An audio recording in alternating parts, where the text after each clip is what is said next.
Welcome to the Hollywood Scholar. I'm Jed Morgan, and Jodie Whittaker is taking a retrospective to when she first took on the role of the Doctor and questioned whether or not she would do damage to the character and women as a whole by taking on the role.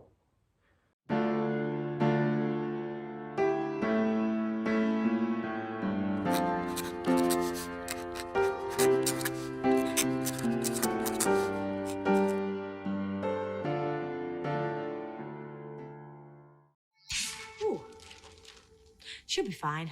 Jodie Whittaker's run as the Doctor has been divisive to say the least, and I believe that she has done unequivocal damage to the series as a whole and to women's future as the Doctor.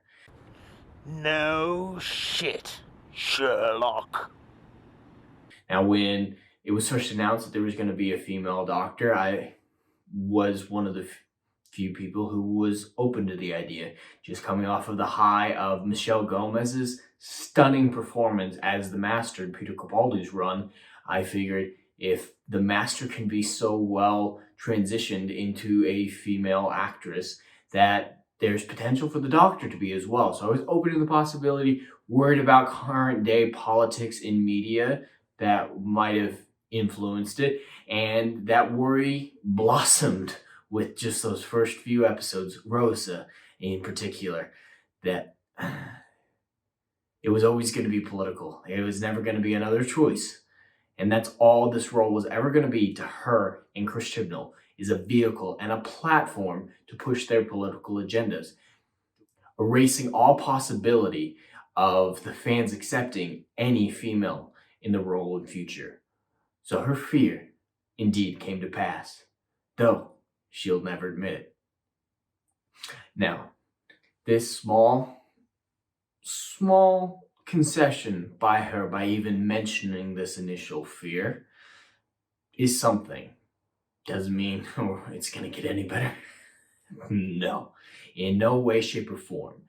But baby steps. We'll see a little bit more from the next person, a little bit more from next person, and maybe someday we'll have a good Doctor Who again. But for now, we've got what we've got. So let's take a look. So in a recent interview with The Guardian, Jodie Whittaker spoke about her potential farewell. Jodie Whittaker and saying goodbye to the Doctor. I thought, what if I've ruined this for actresses?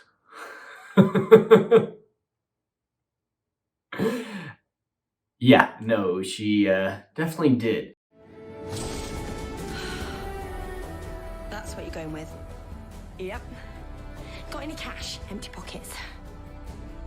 Now, let's get into Jodie Whittaker's actual statements here.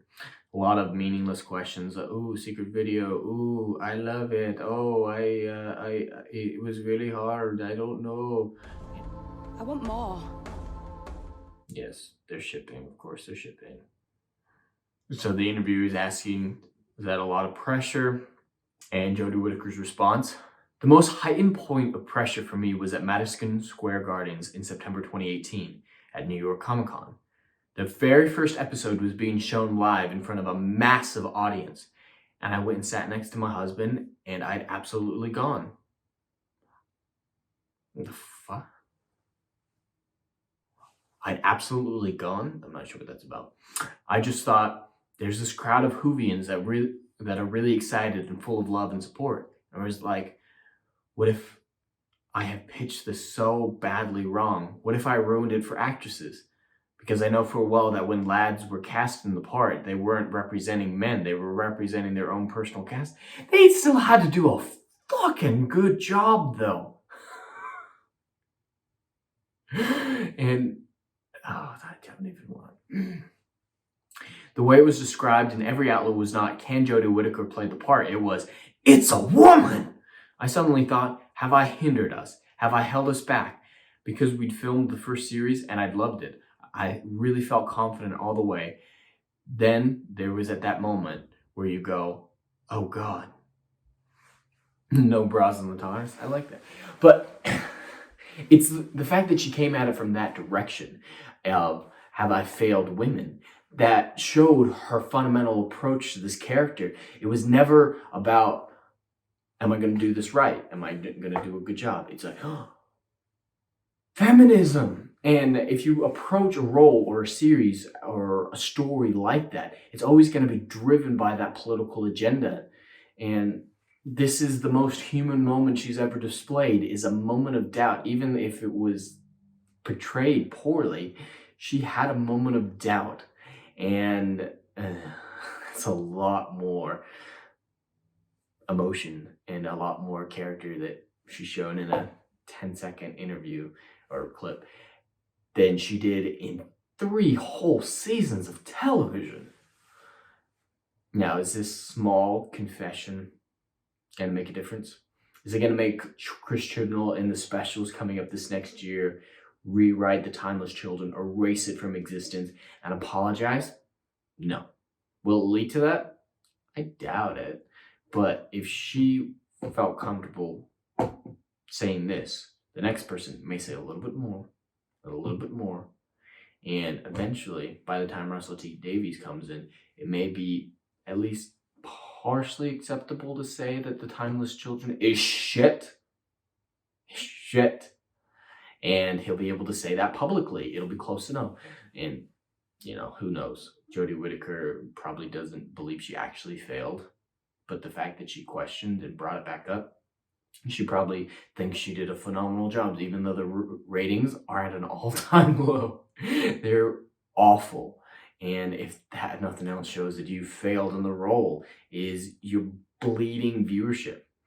With her and Christian on the BBC as a whole, it's like leading a horse to water. You can't make it drink.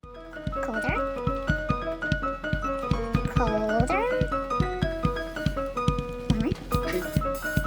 Warmer. Colder. Warmer. Hot. Hotter. Pretty hot. Lower. Are you sure?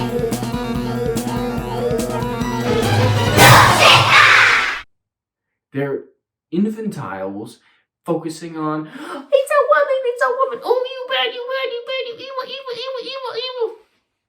Racist, misogynist, those are the only words they know. It feels like. And I've read the files. The doctor is a man. I've had an upgrade. Hi. Anyway, if you like the video, please like, share, and subscribe. And I'll see you on the next video. Anon.